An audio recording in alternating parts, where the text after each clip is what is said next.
بسم اللہ الرحمن الرحیم۔ بڑھاپے کی محتاجی سے بچنا چاہتے ہیں تو حضرت محمد صلی اللہ علیہ وآلہ وسلم کی بتائی ہوئی یہ تصویر پڑھو۔ محترم ناظرین، انسانی زندگی ایک سفر ہے جو بچپن سے جوانی اور جوانی سے بڑھاپے کی طرف مسلسل رواں دواں رہتا ہے۔ یہ دنیا دارالامتحان ہے جہاں ہر مرحلہ اپنے ساتھ آزمائشیں اور حکمتیں لے کر آتا ہے۔ جوانی میں انسان خود کو مضبوط، با اختیار اور خود کفیل محسوس کرتا ہے، مگر جیسے جیسے عمر بڑھتی ہے ویسے ویسے جسمانی قوتیں کمزور ہونے لگتی ہیں، نظر دھندلا جاتی ہے، قدم لڑکھڑانے لگتے ہیں اور بعض اوقات انسان دوسروں کا محتاج ہو جاتا ہے۔ یہی وہ مرحلہ ہے جسے بڑھاپا کہا جاتا ہے، اور یہی وہ وقت ہے جب انسان کو سب سے زیادہ سہارا، محبت اور توجہ کی ضرورت ہوتی ہے۔ لیکن افسوس کہ آج کے دور میں بڑھاپا اکثر تنہائی، بے بسی اور محتاجی کا دوسرا نام بن چکا ہے۔ وہی اولاد جس کے لیے انسان اپنی جوانی قربان کر دیتا ہے، بعض اوقات اسی بڑھاپے میں اسے بوجھ سمجھنے لگتی ہے۔ یہ ایک تلخ حقیقت ہے کہ دنیا کی محبتیں اکثر وقتی ہوتی ہیں، مگر اللہ تعالیٰ کی رحمت اور اس کی پناہ ہمیشہ باقی رہتی ہے۔ اس لیے اسلام ہمیں یہ سکھاتا ہے کہ ہم اپنی زندگی کے ہر مرحلے میں اللہ کی طرف رجوع کریں، خاص طور پر بڑھاپے کی کمزوریوں اور محتاجی سے بچنے کے لیے اس کی پناہ طلب کریں۔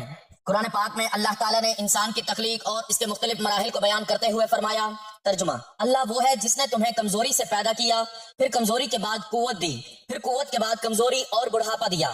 اسی طرح ایک اور مقام پر ارشاد فرمایا، ترجمہ: اور تم میں سے کچھ وہ ہیں جو بدترین عمر یعنی بڑھاپے کی طرف لوٹا دیے جاتے ہیں۔ یہ آیات ہمیں یاد دلاتی ہے کہ بڑھاپا ایک فطری مرحلہ ہے، مگر اس کے اثرات سے بچاؤ اور آسانی کے لیے ہمیں اللہ تعالیٰ سے مدد مانگنی چاہیے۔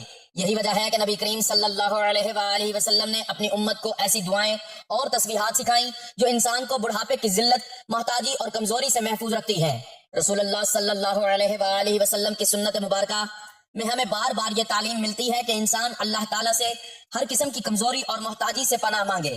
ایک حدیث میں آتا ہے کہ نبی کریم صلی اللہ علیہ وآلہ وسلم یہ دعا کثرت سے پڑھا کرتے تھے، ترجمہ: اے اللہ، میں تیری پناہ مانگتا ہوں عاجزی، بے بسی، سستی، بزدلی، بڑھاپے اور بخل سے۔ ایک اور حدیث میں نبی صلی اللہ علیہ وآلہ وسلم نے فرمایا، 5 چیزوں سے پہلے غنیمت جانو: اپنی جوانی کو بڑھاپے سے پہلے، صحت کو بیماری سے پہلے، مالداری کو محتاجی سے پہلے۔ یہ حدیث ہمیں متوجہ کرتی ہے کہ بڑھاپے سے پہلے ہی ہمیں اپنی زندگی کو سنوار لینا چاہیے اور ایسے اعمال اختیار کرنے چاہیے جو ہمیں آخری عمر میں سہارا دیں۔ اسی طرح ایک اور حدیث میں آتا ہے کہ رسول اللہ صلی اللہ علیہ وآلہ وسلم نے فرمایا، جو شخص چاہتا ہے کہ اس کی عمر میں برکت ہو اور رزق میں کشادگی ہو، اسے چاہیے کہ صلح رحمی کرے۔ یہ عمل بھی بڑھاپے میں سہارا بنتا ہے، کیونکہ جو انسان دوسروں کے ساتھ اچھا سلوک کرتا ہے، اللہ تعالیٰ اس کے لیے آسانیاں پیدا فرما دیتا ہے۔ قرآن پاک میں اللہ تعالیٰ نے والدین کے بڑھاپے کا خاص ذکر کرتے ہوئے فرمایا، ترجمہ: اگر تمہارے پاس ان میں سے 1 یا 2 بڑھاپے کو پہنچ جائیں تو انہیں اف تک نہ کہو۔ یہ آیت اس بات کی طرف اشارہ کرتی ہے کہ بڑھاپا ایک ایسا وقت ہے جب انسان کو عزت، محبت اور سہارا چاہیے ہوتا ہے، لیکن اگر دنیا کے سہارے کمزور ہو جائیں تو اللہ کا سہارا ہی سب سے مضبوط ہوتا ہے۔ ایک اور مقام پر اللہ تعالیٰ فرماتا ہے، وَقُلْ رَبِّ ارْحَمْهُمَا كَمَا رَبَّيَانِي صَغِيرًا، ترجمہ: اور کہو، اے میرے رب، ان دونوں والدین پر رحم فرما جیسے انہوں نے مجھے بچپن میں پالا۔ یہ دعا ہمیں نہ صرف والدین کے لیے سکھائی گئی ہے بلکہ یہ بھی سکھاتی ہے کہ رحم اور محبت کا تعلق اللہ کی رحمت سے جڑا ہوا ہے۔ اسی طرح ایک اور آیت میں اللہ تعالیٰ فرماتا ہے، وَمَن يَتَّقِ اللَّهَ يَجْعَل لَّهُ مَخْرَجًا وَيَرْزُقْهُ مِنْ حَيْثُ لَا يَحْتَسِبُ، ترجمہ: اور جو اللہ سے ڈرتا ہے، اللہ اس کے لیے نکلنے کا راستہ بنا دیتا ہے اور اسے وہاں سے رزق دیتا ہے جہاں سے وہ گمان بھی نہیں کرتا۔ یہ آیت واضح کرتی ہے کہ اگر انسان تقوی اختیار کرے اور اللہ کا ذکر کرے تو اللہ تعالیٰ اس کی بڑھاپے کو بھی آسان بنا دیتا ہے۔ اسلامی تاریخ میں ہمیں ایسے بے شمار واقعات ملتے ہیں جہاں اللہ کے نیک بندوں نے ذکر و عبادت کے ذریعے بڑھاپے کو عزت اور سکون میں گزارا۔ حضرت علی رضی اللہ تعالیٰ عنہ فرماتے ہیں کہ جس نے اپنی جوانی اللہ کی اطاعت میں گزاری، اللہ اس کے بڑھاپے کو آسان کر دیتا ہے۔ اسی طرح اولیاء اللہ کا یہ معمول رہا کہ وہ بڑھاپے میں بھی ذکر الہی سے غافل نہیں ہوتے تھے، اور یہی ذکر ان کے لیے سکون، طاقت اور سہارا بن جاتا تھا۔ اصل حقیقت یہ ہے کہ بڑھاپے کی محتاجی صرف جسمانی نہیں ہوتی بلکہ روحانی بھی ہوتی ہے۔ جب انسان اللہ سے دور ہو جاتا ہے تو وہ اندر سے خالی ہو جاتا ہے، اور یہی خالی پن اسے بے سکون اور بے چین کر دیتا ہے۔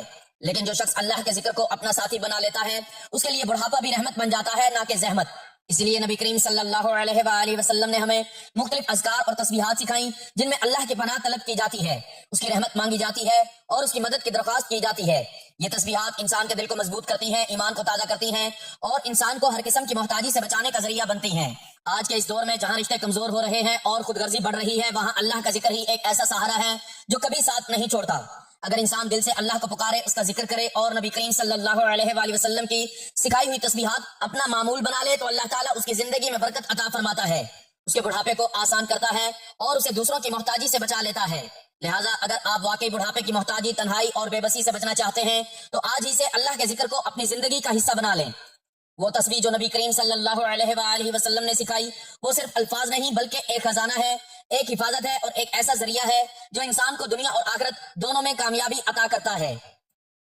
یہی وہ راز ہے جسے سمجھ کر انسان اپنی زندگی کو سنوار سکتا ہے، اپنے بڑھاپے کو عزت بخش سکتا ہے اور اللہ کی رحمتوں کا مستحق بن سکتا ہے۔ محترم ناظرین، حضرت بلال حبشی رضی اللہ تعالیٰ عنہ اللہ پاک کے برگزیدہ بندے تھے۔ آپ کی آواز انتہائی دلکش اور پرسوز تھی کہ جب آپ آزان دیتے تو دلوں میں ایمان کی روشنی بھر جاتی۔ آپ نبی کریم صلی اللہ علیہ وآلہ وسلم کے قریبی ساتھی شمار ہوتے تھے اور آپ کو نبی کریم صلی اللہ علیہ وآلہ وسلم کی بے حد محبت حاصل تھی۔ آپ نماز کے پابند اور اللہ پاک کی یاد میں ہمیشہ مستغرق رہنے والے تھے، ذکر و اذکار اور تسبیحات میں ہمیشہ مصروف رہتے۔ آپ کا دل اللہ پاک کی محبت سے معمور تھا اور آپ کی زبان پر ہمیشہ اللہ پاک کا ذکر رہتا۔ آپ کی زندگی سادگی، تقوی اور پرہیزگاری کا بہترین نمونہ تھی۔ آپ کو دین اسلام سے بے پناہ محبت تھی اور آپ نے اپنی پوری زندگی اللہ اور اس کے رسول صلی اللہ علیہ وآلہ وسلم کی اطاعت میں بسر کی۔ امیہ بن خلف جو مکہ کا ایک بڑا سردار تھا، جو بلال رضی اللہ تعالیٰ عنہ کا مالک تھا، وہ ظالم بھی تھا اور متکبر بھی۔ حضرت بلال رضی اللہ تعالیٰ عنہ اس کے جانوروں کو پانی پلاتے، اس کے لیے سامان اٹھاتے، اس کے لیے بازار سے خریداری کرتے اور رات کو تھک ہار کر کسی دروازے کے باہر سو جاتے۔ اسے نہ اچھا کھانا ملتا، نہ عزت، نہ آرام۔ دن گزرتے گئے اور دل میں سوال پیدا ہونے لگا، آخر غلاموں کو انسان کیوں نہیں سمجھا جاتا؟ آخر امیہ کو یہ حق کس نے دیا ہے کہ وہ انسانوں کو جانوروں کی طرح خریدتا اور بیچتا رہے؟ آخر مکہ میں انصاف کیوں نہیں ہے؟ یہ سوالات ان کے دل میں پیدا ہوتے مگر وہ خاموش ہو جاتے۔ وہ جانتے تھے کہ غلام کو بولنے کی اجازت نہیں، مگر قسمت نے ان کے لیے ایسا وقت پیدا کیا کہ غلامی کی زنجیریں ہمیشہ کے لیے ٹوٹنے والی تھیں۔ ان کے دن اس طرح گزر رہے تھے، غلامی کے اندھیروں میں جہاں نہ کوئی امید تھی اور نہ کوئی راستہ۔ مگر کچھ عرصے میں مکہ میں ایک نئی بات چل رہی تھی۔ لوگ چپکے چپکے کسی کا نام لیتے، کسی سے چھپ کر ملتے، کوئی شہر بدلنے لگے تھے، کچھ نظریں سوال کرنے لگی تھیں۔ حضرت بلال رضی اللہ تعالیٰ عنہ یہ سب دیکھ رہے تھے مگر خاموش تھے۔ وہ صرف غلام تھے، انہیں کیا لینا دینا کہ کون کیا کر رہا ہے، کون کس کے پیچھے جا رہا ہے۔ مگر ایک دن انہوں نے بازار میں سنا کہ مکہ کے سب سے سچے اور ایماندار شخص محمد بن عبداللہ ایک نیا دین لے کر آئے ہیں۔ وہ کہہ رہے ہیں کہ صرف ایک اللہ تعالیٰ کی عبادت کرو، سب انسان برابر ہیں، کوئی غلام اور آقا نہیں، سب اللہ کے بندے ہیں۔ یہ الفاظ حضرت بلال رضی اللہ تعالیٰ عنہ کے دل میں چبھنے لگے۔ کیا واقعی ایسا ہوتا ہے؟ کیا واقعی غلام اور سردار برابر ہو سکتے ہیں؟ کیا واقعی کوئی ایسا دین آ چکا ہے کہ ایک غلام کو بھی عزت دے سکتا ہے؟ حضرت بلال رضی اللہ تعالیٰ عنہ نے کئی دنوں تک یہ بات سنی مگر کچھ نہ بولا، وہ بس غور کرتے رہے۔ پھر ایک دن انہوں نے اپنے مالک امیہ بن خلف کو کسی بات پر غصہ کرتے دیکھا کہ یہ محمد سب کو بگاڑ رہا ہے، غلاموں کو سکھا رہا ہے کہ وہ ہمارے برابر ہو سکتے ہیں، یہ ناقابل قبول ہے۔ حضرت بلال رضی اللہ تعالیٰ عنہ کو پہلی بار احساس ہوا کہ یہ دین صرف الفاظ نہیں بلکہ حقیقت میں طاقت رکھتا ہے۔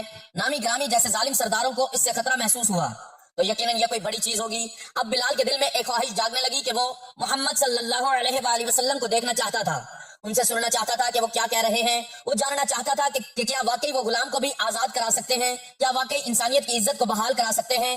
ایک رات حضرت بلال رضی اللہ تعالیٰ عنہ نے ہمت کی اور دبے قدموں شہر کے کونے کی طرف بڑھے جہاں وہ لوگ چھپ کر ملتے تھے جو محمد صلی اللہ علیہ وآلہ وسلم کا کلمہ پڑھ چکے تھے۔ حضرت بلال نے اپنی نظریں جھکائیں اور سننے لگے۔ وہ رات بلال رضی اللہ تعالیٰ عنہ کی زندگی کی سب سے اہم رات تھی کیونکہ آج وہ جاننے والے تھے کہ زندگی کا اصل مقصد کیا ہے۔ حضرت بلال چھپ کر ان کی باتیں سن رہے تھے جو محمد صلی اللہ علیہ وآلہ وسلم پر ایمان لا چکے تھے۔ ان کے چہروں پر ایک سکون تھا، ان کی باتوں میں ایک عجیب طاقت تھی۔ وہ کہہ رہے تھے کہ اللہ کے سوا کوئی معبود نہیں، سب انسان برابر ہیں اور اصل عزت اسی کو ملے گی جو اللہ سے ڈرے، نہ کہ اسے جو زیادہ مالدار ہو یا کسی بڑے قبیلے سے تعلق رکھتا ہو۔ یہ الفاظ حضرت بلال کے دل میں تیر کی طرح لگے۔ غلامی میں پیدا ہونے والے ایک شخص کے لیے یہ سب کچھ نیا تھا۔ وہ تو ہمیشہ یہی سنتا آیا تھا کہ غلام آقاؤں کی خدمت کے لیے پیدا ہوتے ہیں، وہ کسی حق کے مالک نہیں، مگر یہاں تو کچھ اور ہی کہا جا رہا تھا۔ بلال نے ہمت کی اور ایک شخص سے پوچھا، یہ جو باتیں تم کر رہے ہو یہ سچ ہیں؟ کیا واقعی غلام اور سردار برابر ہیں؟ اس شخص نے مسکرا کر کہا، ہاں، ہمارے نبی پاک صلی اللہ علیہ وآلہ وسلم یہی کہتے ہیں کہ اللہ پاک کے نزدیک سب ایک جیسے ہیں، نہ کوئی اونچا نہ کوئی نیچا، اصل عزت کبھی میں ہے، رنگ نسل یا مقام میں نہیں۔ یہ الفاظ بلال کے دل میں گھر کر گئے۔ وہ خاموشی سے واپس چلا آیا مگر اس کا دل بے چین ہو چکا تھا۔ اب وہ صرف سننے والا نہیں رہا تھا بلکہ وہ جاننا چاہتا تھا کہ محمد صلی اللہ علیہ وآلہ وسلم کون ہے، وہ کیسے انسان ہے جس کی باتوں نے پورے مکہ میں ہلچل مچا دی تھی۔ چند دن بعد حضرت بلال نے ہمت کی اور علیحدگی میں جا کر ایک صحابی سے کہا، مجھے محمد صلی اللہ علیہ وآلہ وسلم کے پاس لے چلو، میں ان سے ملنا چاہتا ہوں۔ یہ سنتے ہی وہ خوش ہو گئے۔ انہوں نے بلال کے ساتھ لیا اور ایک خفیہ مقام پر لے گئے جہاں محمد مصطفیٰ صلی اللہ علیہ وآلہ وسلم اپنے چند ساتھیوں کے ساتھ بیٹھے ہوئے تھے۔ جیسے ہی بلال نے ان کی طرف دیکھا اسے لگا کہ وہ کسی عام انسان کو نہیں بلکہ ایک خاص ہستی کو دیکھ رہا ہے۔ محمد صلی اللہ علیہ وآلہ وسلم کے چہرے پر نور تھا، ان کی آنکھوں میں شفقت اور ان کے لبوں پر ایک محبت بھری مسکراہٹ تھی۔ حضرت بلال بے اختیار زمین پر بیٹھ گئے، ان کے ہونٹ کپکپانے لگے، وہ کچھ کہہ ہی نہ پائے، بس ان کی طرف دیکھتے رہے۔ نبی پاک صلی اللہ علیہ وآلہ وسلم نے نرمی سے پوچھا، بلال تم کس لیے آئے ہو؟ بلال کی آنکھوں میں آنسو آ گئے، اس نے گھبراتی ہوئی آواز میں کہا، کیا واقعی اللہ کے نزدیک سب برابر ہیں؟ کیا واقعی ایک غلام عزت پا سکتا ہے؟ محمد صلی اللہ علیہ وآلہ وسلم نے مسکرا کر جواب دیا، ہاں بلال، اللہ کے ہاں عزت مال یا قبیلے کی وجہ سے نہیں بلکہ نیکی اور تقوی کی وجہ سے ملتی ہے۔ اگر تم اللہ پاک کو اپنا رب مان لو تو تم بھی ان سب سے زیادہ عزت والے بن سکتے ہو۔ بلال کے دل پر جیسے کوئی روشنی پڑ گئی ہو، اس میں کپکپاتے ہونٹوں سے کہا، میں گواہی دیتا ہوں کہ اللہ تعالیٰ کے سوا کوئی معبود نہیں ہے اور محمد صلی اللہ علیہ وآلہ وسلم اللہ کے رسول ہیں۔ یہ کہتے ہی بلال کی آنکھوں میں آنسو بہنے لگے، مگر یہ آنسو خوشی کے تھے۔ وہ جو ساری زندگی غلامی میں جکڑا ہوا تھا، آج اسے لگا کہ وہ سب سے آزاد بن چکا ہے۔ آج وہ صرف امیہ بن خلف کا غلام نہیں تھا، آج وہ اللہ پاک کا بندہ بن چکا تھا۔ بلال کے لیے یہ لمحہ سب سے حسین تھا، اس نے پہلی بار آزادی محسوس کی، پہلی بار اپنے وجود کو قابل عزت جانا، مگر وہ نہیں جانتا تھا کہ یہ آزادی کتنی بھاری قیمت مانگے گی۔ جب امیہ بن خلف کو معلوم ہوا کہ بلال اسلام قبول کر چکا ہے تو اس کا غصہ آسمان کو چھونے لگا۔ ایک غلام اور وہ بھی میرے گھر کا کیسے اس محمد کے پیچھے جا سکتا ہے؟ یہ ناقابل قبول ہے۔ امیہ نے بلال کو بلایا، اس کے چہرے پر نفرت تھی۔ بلال، میں نے سنا ہے کہ تم نے محمد کا دین اختیار کر لیا ہے، فوراً انکار کر دو ورنہ انجام بہت برا ہوگا۔ بلال خاموش کھڑے رہے، اس کے دل میں ایک سکون تھا، ایک روشنی تھی جو اب کبھی بجھنے والی نہیں تھی۔ امیہ چلایا، میں آخری بار کہہ رہا ہوں، انکار کر دو۔ بلال نے دھیرے سے کہا، احد احد، اللہ ایک ہے، اللہ ایک ہے۔ یہ سن کر امیہ کا چہرہ غصے سے سرخ ہو گیا، اس نے غلاموں کو حکم دیا، اسے پکڑو اور مکہ کی تپتی زمین پر لٹاؤ۔ بلال کو گلیوں میں گھسیٹا جانے لگا، لوگوں کا ہجوم اکٹھا ہو گیا، کوئی ہنستا، کوئی تانے دیتا، کوئی پتھر مارتا، مگر بلال کی زبان پر ایک ہی لفظ تھا، احد، اللہ ایک ہے، اللہ ایک ہے۔ پھر اسے گرم ریت پر ڈالا گیا، جلتے ہوئے پتھر اس کے سینے پر رکھ دیے گئے تاکہ وہ ہل نہ سکے۔ امیہ قریب آ کر کہنے لگا، اپنی جان بچانا چاہتے ہو تو محمد کو جھوٹا کہہ دو، توبہ نعوذ باللہ من ذالک، اور ہمارے بتوں کو بیان کرو۔ بلال نے تڑپتی سانسوں میں کہا، احد احد۔ یہ جواب امیہ کے لیے ناقابل برداشت تھا، اس نے اور سختیاں بڑھا دی۔ بلال کو کوڑے مارے گئے، گلے میں رسی ڈال کر گلیوں میں گھسیٹا گیا، مگر اس کی زبان وہی بولتی رہی، احد احد۔ یہ ظلم کئی دنوں تک جاری رہا مگر بلال ٹوٹا نہیں۔ جب صحابہ کرام نے یہ منظر دیکھا تو ان کے دل ہل گئے۔ یہ وہی بلال تھا جو کل تک ایک غلام تھا مگر وہ ایمان کے سب سے اونچے درجے پر تھا۔ یہ خبر جب حضرت ابوبکر صدیق رضی اللہ تعالیٰ عنہ تک پہنچی تو آپ برداشت نہ کر سکے، وہ سیدھا امیہ کے پاس پہنچے اور کہا، امیہ یہ ظلم کب تک؟ امیہ ہنسا، یہ غلام اب کسی کام کا نہیں رہا، اگر تمہیں اس پر اتنا ترس آ رہا ہے تو اسے خرید کیوں نہیں لیتے؟ حضرت ابوبکر صدیق رضی اللہ تعالیٰ عنہ نے فوراً کہا، میں اس غلام کو خریدتا ہوں، جو قیمت مانگو گے میں دوں گا۔ امیہ نے زیادہ سے زیادہ قیمت مانگی مگر حضرت ابوبکر صدیق رضی اللہ تعالیٰ عنہ نے بنا کسی بحث کے رقم ادا کر دی۔ جیسے ہی بلال آزاد ہوا وہ زمین پر گر پڑا، اس کی آنکھوں میں آنسو تھے مگر وہ آنسو غلامی سے آزادی کے تھے۔ حضرت ابوبکر صدیق رضی اللہ تعالیٰ عنہ نے بلال کا ہاتھ پکڑا اور کہا، بلال تم آج سے کسی انسان کے غلام نہیں، تم اللہ پاک کے بندے ہو۔ حضرت بلال رضی اللہ تعالیٰ عنہ نے اپنی نظر آسمان کی طرف اٹھائی، ایک گہری سانس لی اور پھر آہستہ سے کہا، احد احد۔ بلال اب آزاد ہو چکے تھے مگر ان کی آزمائش ابھی ختم نہیں ہوئی تھی۔ وہ جان چکے تھے کہ یہ دنیا کسی آزاد انسان کے لیے بھی آسان نہیں، خاص طور پر جب وہ سچائی کے راستے پر ہو، مگر اب بلال کے پاس وہ چیز تھی جو اس سے پہلے کبھی بھی نہیں تھی، ایمان کی روشنی۔ نبی پاک صلی اللہ علیہ وآلہ وسلم کی قربت اور اللہ پاک کی محبت۔ بلال ہر وقت نبی پاک صلی اللہ علیہ وآلہ وسلم کے ساتھ رہتے، ان کے ہر حکم پر لبیک کہتے، ہر مشکل میں ساتھ کھڑے ہوتے۔ وہ غلامی سے آزاد ہونے کے بعد بھی ایک عام آدمی کی طرح زندگی گزار سکتے تھے، مگر انہوں نے اپنی زندگی کا ایک ہی مقصد بنا لیا تھا، اسلام کی خدمت اور رسول اللہ صلی اللہ علیہ وآلہ وسلم کی اطاعت۔ ایک دن نبی پاک صلی اللہ علیہ وآلہ وسلم نے مسجد کی تعمیر کا حکم دیا، تمام صحابہ مل کر اینٹیں اور پتھر اٹھا رہے تھے، حضرت بلال رضی اللہ تعالیٰ عنہ بھی سب کے ساتھ مل کر کام کر رہے تھے، پسینے میں شرابور مگر چہرے پر ایک عجیب خوشی تھی، اور جانتے تھے کہ وہ کسی عام عمارت نہیں بلکہ اللہ تعالیٰ کے گھر کی تعمیر میں حصہ لے رہے ہیں۔ پھر وہ لمحہ آیا جو تاریخ میں ہمیشہ کے لیے یاد رکھا گیا، جب مسجد مکمل ہو گئی تو سوال اٹھا کہ نماز کے لیے لوگوں کو کیسے بلایا جائے۔ کچھ صحابہ نے مشورہ دیا کوس بجایا جائے، کچھ نے کہا آگ جلائی جائے، مگر نبی کریم صلی اللہ علیہ وآلہ وسلم نے خواب میں خاص الفاظ سنے، وہ الفاظ جو قیامت تک نماز کے لیے گونجیں گے، وہ الفاظ جو اللہ پاک کی طرف بلانے کا سب سے خوبصورت ذریعہ بنیں گے۔ جب اذان کے لیے کسی کو منتخب کرنے کا وقت آیا تو نبی پاک صلی اللہ علیہ وآلہ وسلم نے محبت بھری نظر سے حضرت بلال کو دیکھا اور فرمایا، بلال یہ کام تم کرو گے۔ حضرت بلال رضی اللہ تعالیٰ عنہ کا دل دھڑک اٹھا، جو کل تک غلام تھا آج اسلام کی سب سے بڑی آواز بننے جا رہا تھا۔ وہ کھڑے ہوئے مدینہ کی بلند جگہ پر چڑھ کر اپنی گہری آواز میں پکارا، اللہ اکبر اللہ اکبر، یہ الفاظ مدینہ کی فضاؤں میں گونج اٹھے، لوگوں کے دل لرز گئے، ایمان تازہ ہو گئے۔ وہی بلال جو کل تک مکہ کی زمین میں رسیاں ڈال کر گھسیٹے جا رہے تھے، آج اسلام کی آواز بن چکے تھے۔ یہ ان کی سب سے بڑی عزت تھی، یہ ان کے صبر اور استقامت کا انعام تھا۔ بلال کی آذان سن کر نبی کریم صلی اللہ علیہ وآلہ وسلم کی آنکھوں میں آنسو آ گئے۔ یہ وہی غلام تھا جسے لوگ کمتر سمجھتے تھے، مگر آج وہی غلام اسلام کا سب سے پہلا مؤذن بن چکا تھا، وہ شخص جس کی آواز قیامت تک مسلمانوں کو نمازوں کے لیے رہے گی۔ حضرت بلال کی زندگی کا ہر لمحہ رسول اللہ صلی اللہ علیہ وآلہ وسلم کے ساتھ گزرا اور جنگوں میں بھی شریک ہوئے۔ انہوں نے سختیاں برداشت کی مگر کبھی پیچھے نہیں ہٹے۔ ان کا ایمان اتنا مضبوط ہو چکا تھا کہ اب دنیا کی کوئی طاقت ہلا نہیں سکتی تھی۔ مگر بلال کی آزمائش کا سب سے سخت وقت ابھی باقی تھا، وہ وقت جب محبوب نبی کریم صلی اللہ علیہ وآلہ وسلم اس دنیا سے رخصت ہونے والے تھے۔ مدینہ کی فضاؤں میں اداسی چھا چکی تھی، ہر آنکھ اشک بار تھی، ہر دل بوجھل تھا۔ وہ ہستی جس کے وجود سے مدینہ روشن تھا، اب وہ دنیا کو الوداع کہنے والی تھی۔ جب نبی کریم صلی اللہ علیہ وآلہ وسلم کا وصال شریف ہوا، بلال کے لیے یہ خبر ناقابل برداشت تھی۔ وہ جو ہر لمحہ نبی پاک صلی اللہ علیہ وآلہ وسلم کے ساتھ رہتے تھے، جو ہر نماز میں ان کے لیے اذان دیتے تھے، وہ کیسے اس حقیقت کو قبول کرتے کہ اب وہ نبی کریم صلی اللہ علیہ وآلہ وسلم کی زیارت نہیں کر سکیں گے۔ حضرت بلال رضی اللہ تعالیٰ عنہ پر غم کے پہاڑ ٹوٹ پڑے۔ جب اگلی نماز کا وقت آیا، لوگوں نے بلال سے اذان دینے کے لیے کہا تو وہ کانپ اٹھے۔ انہوں نے مدینہ کی فضاؤں میں اپنی آواز بلند کی، اللہ اکبر اللہ اکبر، لیکن جب وہ اشہد ان محمد رسول اللہ پر پہنچے تو ان کے ہونٹ کپ کپانے لگے، آنکھوں سے آنسو جاری ہو گئے اور مزید نہ بول سکے۔ نبی پاک صلی اللہ علیہ وآلہ وسلم کا نام لیتے ہی ان کا دل ٹوٹ گیا، ان کی آواز بیٹھ گئی اور وہ اذان مکمل نہ کر سکے۔ پورا مدینہ رونے لگا، ہر شخص پر غم کی لہر چھا گئی۔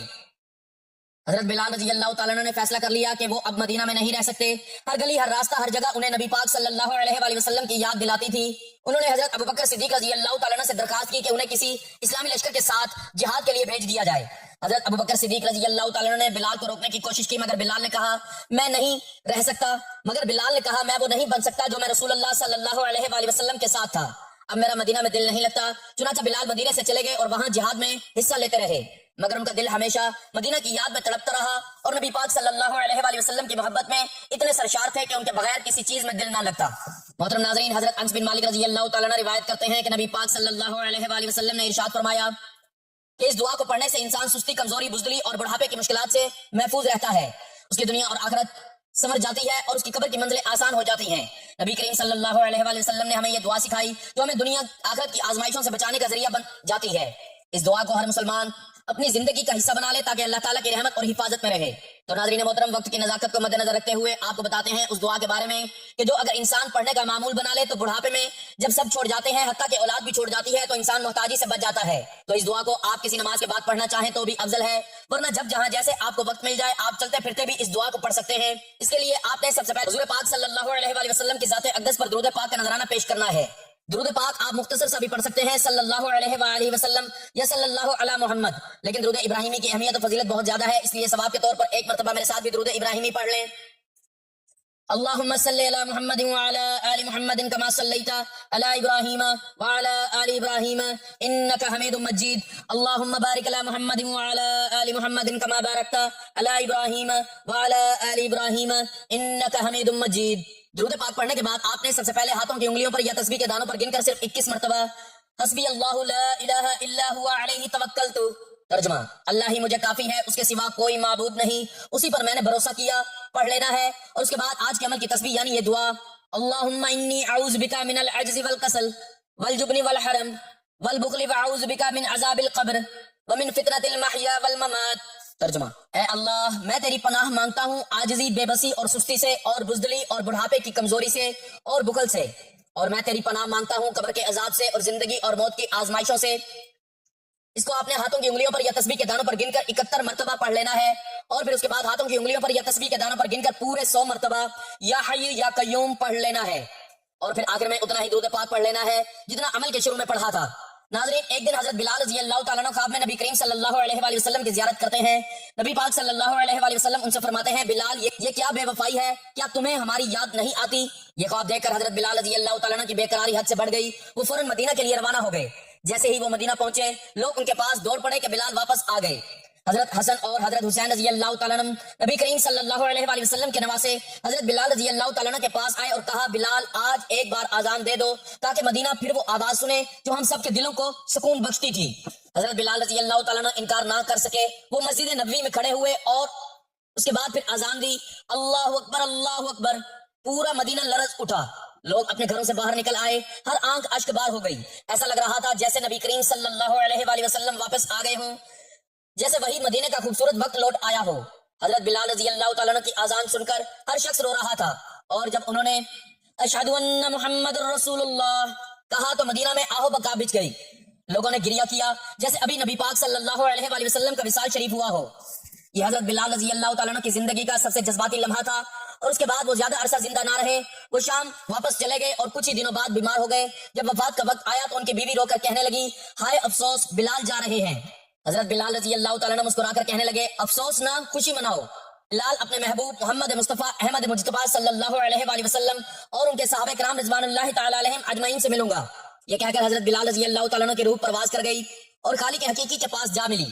ایک شخص جو غلام تھا مگر ایمان نے اسے اسلام کا سب سے بڑا مؤذن بنا دیا، وہ شخص جس کی اذان قیامت تک زندہ رہے گی، آج اپنے نبی کریم صلی اللہ علیہ وآلہ وسلم سے جا ملا تھا، اور آپ رضی اللہ تعالیٰ عنہ کو دنیا میں ہی بشارت جنت عطا ہوئی۔ سبحان اللہ۔ ناظرین، انسان کی زندگی کا سب سے نازک اور حساس مرحلہ بڑھاپا ہوتا ہے، جہاں نہ صرف جسم کمزور ہو جاتا ہے بلکہ انسانی جذبات اور معاشرتی طور پر بھی سہارت چاہتا ہے۔ لیکن اگر انسان اپنی جوانی میں ہی اللہ تعالیٰ سے تعلق مضبوط کر لے، اس کے ذکر کو اپنی زندگی کا لازمی حصہ بنا لے اور نبی کریم صلی اللہ علیہ وآلہ وسلم کی سکھائی ہوئی تسبیحات کو اپنا معمول بنا لے، تو وہ بڑھاپے کی محتاجی، تنہائی اور بے بسی سے بڑی حد تک محفوظ رہ سکتا ہے۔ حقیقت یہ ہے کہ دنیا کے رشتے وقت کے ساتھ کمزور ہو سکتے ہیں مگر اللہ تعالیٰ کا ساتھ کبھی نہیں چھوڑتا۔ وہی ذات ہے جو بندے کو ہر حال میں سنبھالتی ہے، اس کی حاجات پوری کرتی ہے اور اسے عزت کے ساتھ زندگی گزارنے کی توفیق عطا فرماتی ہے۔ جو شخص دل کی گہرائی سے اللہ کو پکارتا ہے، اس کی رحمت کا طلبگار بنتا ہے اور مسلسل اس کا ذکر کرتا ہے، اللہ تعالیٰ اس کے لیے ایسے راستے پیدا فرما دیتا ہے جہاں سے اسے سہارا ملتا ہے، چاہے بظاہر کوئی وسیلہ نظر نہ بھی آ رہا ہو۔ یہی وہ راز ہے جسے نبی کریم صلی اللہ علیہ وآلہ وسلم نے اپنی امت کو سکھایا کہ اللہ کی پناہ مانگو، خاص طور پر عاجزی، کمزوری اور بڑھاپے کی ذلت سے۔ اگر آج ہم اس تسبیح کو اپنا معمول بنا لیں، اسے یقین اور اخلاص کے ساتھ پڑھیں، تو نہ صرف ہماری موجودہ زندگی میں سکون آئے گا بلکہ ہمارے آنے والا بڑھاپا بھی عزت، راحت اور اللہ کی خاص رحمتوں کے ساتھ گزرے گا۔ لہٰذا دیر نہ کریں، آج ہی سے اس مبارک تسبیح کو اپنی زندگی کا حصہ بنا لیں، کیونکہ یہی وہ عمل ہے جو انسان کو دنیا میں بھی بے نیاز بناتا ہے اور آخرت میں بھی کامیابی کا ذریعہ بناتا ہے۔ اللہ تعالیٰ ہم سب کو اپنی رحمتوں میں جگہ دے اور ہمیں بڑھاپے کی محتاجی سے محفوظ فرمائے، آمین۔ دعا ہے کہ اللہ تعالیٰ نیکی کی بات کو سننے، سمجھنے اور اس پر عمل کرنے کی طاقت اور توفیق مرحمت فرمائے، میرا سنانا اور آپ کا سننا اپنی بارگاہ میں قبول و منظور فرمائے، آمین۔ ناظرین، آخر میں گزارش ہے کہ اللہ تعالیٰ کے 99 بابرکت ناموں میں سے کوئی ایک نام لکھ کر کمنٹس میں ضرور شیئر کریں۔ اللہ تعالیٰ ہم سب کا حامی و ناصر ہو، آمین، جزاک اللہ۔